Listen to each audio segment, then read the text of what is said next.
Desde os tempos de Adam Smith e David Ricardo, aprendemos que o comércio internacional é uma via de ganho mútuo. Cada país exporta o que faz melhor e importa o que os outros produzem com mais eficiência. É a base do liberalismo econômico, da globalização e de uma ordem internacional fundada na interdependência. Mas essa lógica parece esbarrar num obstáculo cada vez mais evidente: a China. A China não é um mercado livre? E talvez seja até ingênuo presumir que se possa fazer livre comércio com um país que não adota as regras fundamentais desse sistema.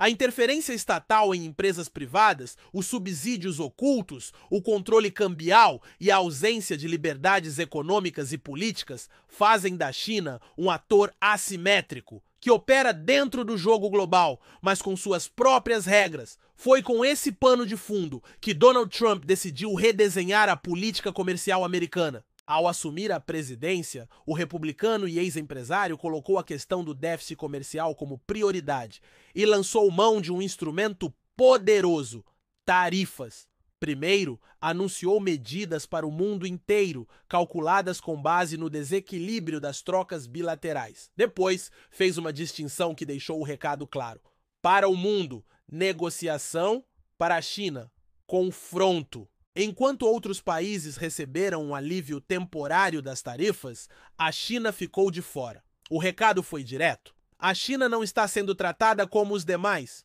Trump aumentou as tarifas sobre produtos chineses para 145%. Pequim reagiu, também elevando os impostos sobre importações americanas. Estava formalmente estabelecida uma guerra comercial, ou, como muitos analistas apontaram, os primeiros movimentos de uma nova Guerra Fria. A estratégia era clara: usar o susto inicial das tarifas para forçar novos acordos comerciais. E funcionou, ao menos parcialmente. Mais de 75 países iniciaram conversas com os Estados Unidos para renegociar condições de comércio. O mundo inteiro, exceto a China. Mas havia contradições. Enquanto Trump sinalizava a abertura de negociação com o Ocidente, seus assessores falavam em usar a arrecadação tarifária para financiar a redução de impostos internos no CBUO. Ora, ou as tarifas são passageiras e visam acordos futuros, ou serão permanentes para gerar receita. O sinal misto aumentou a incerteza. O mercado reagiu com quedas, as bolsas despencaram, o dólar oscilou. Mas, com o passar dos dias, o tom mais diplomático da Casa Branca trouxe alívio. Ainda assim, o tom com a China permaneceu firme. E a diferença de tratamento entre os parceiros deixou clara a percepção americana: a China é mais que um competidor, é uma ameaça estratégica.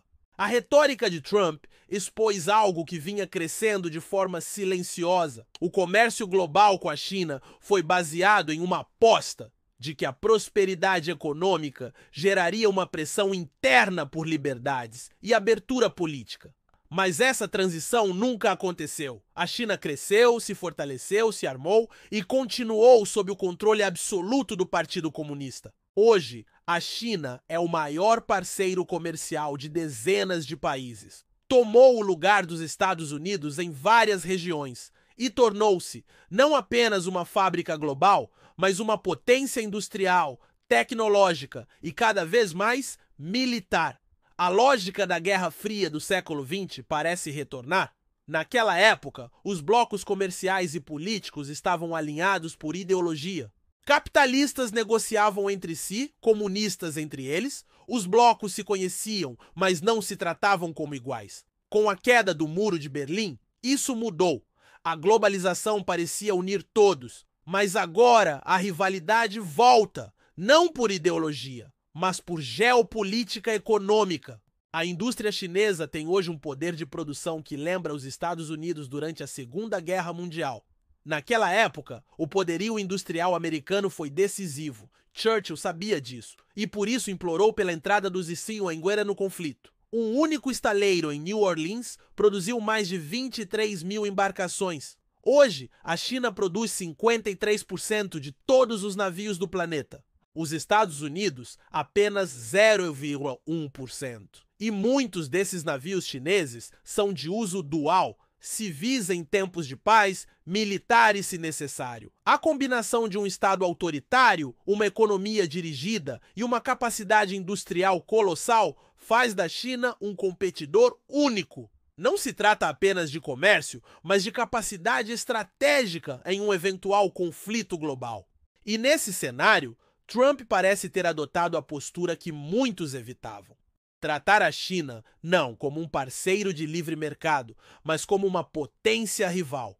Liberalismo pressupõe comércio livre, mas também mercados livres. Pressupõe liberdades individuais, transparência, Estado de Direito. Nada disso define a realidade chinesa atual. A China se aproveita dos benefícios do comércio global sem se submeter às mesmas obrigações. E isso, na visão de Trump, é inaceitável. O que ele deseja ao final? Difícil dizer. Trump é imprevisível, oscila entre o confronto e a negociação. Mas algo é evidente. Ele colocou a China no centro da agenda global e atraiu para si toda a atenção do planeta. Criou um cenário onde o comércio virou disputa geopolítica e agora a China finalmente tem um inimigo à altura. A Europa seguirá os passos dos Iputeiuá? O bloco ocidental vai desonerar o comércio entre seus membros para se proteger? Os países em desenvolvimento escolherão um lado? A reindustrialização americana é possível? E o Brasil, entre os trilhos chineses e os acordos com Washington, como vai se posicionar? Essas perguntas ainda estão no ar, mas uma certeza permanece. A nova ordem global será moldada, em parte, por essa rivalidade. E as tarifas de Trump podem ser apenas o início de um longo embate estratégico que vai muito além do comércio. Se você gostou desse conteúdo, acompanhe sempre o canal Relações Internacionais em Minutos, que descomplica os temas mais relevantes de geopolítica, diplomacia e RI. Deixe sua pergunta nos comentários. Curta e compartilhe o vídeo.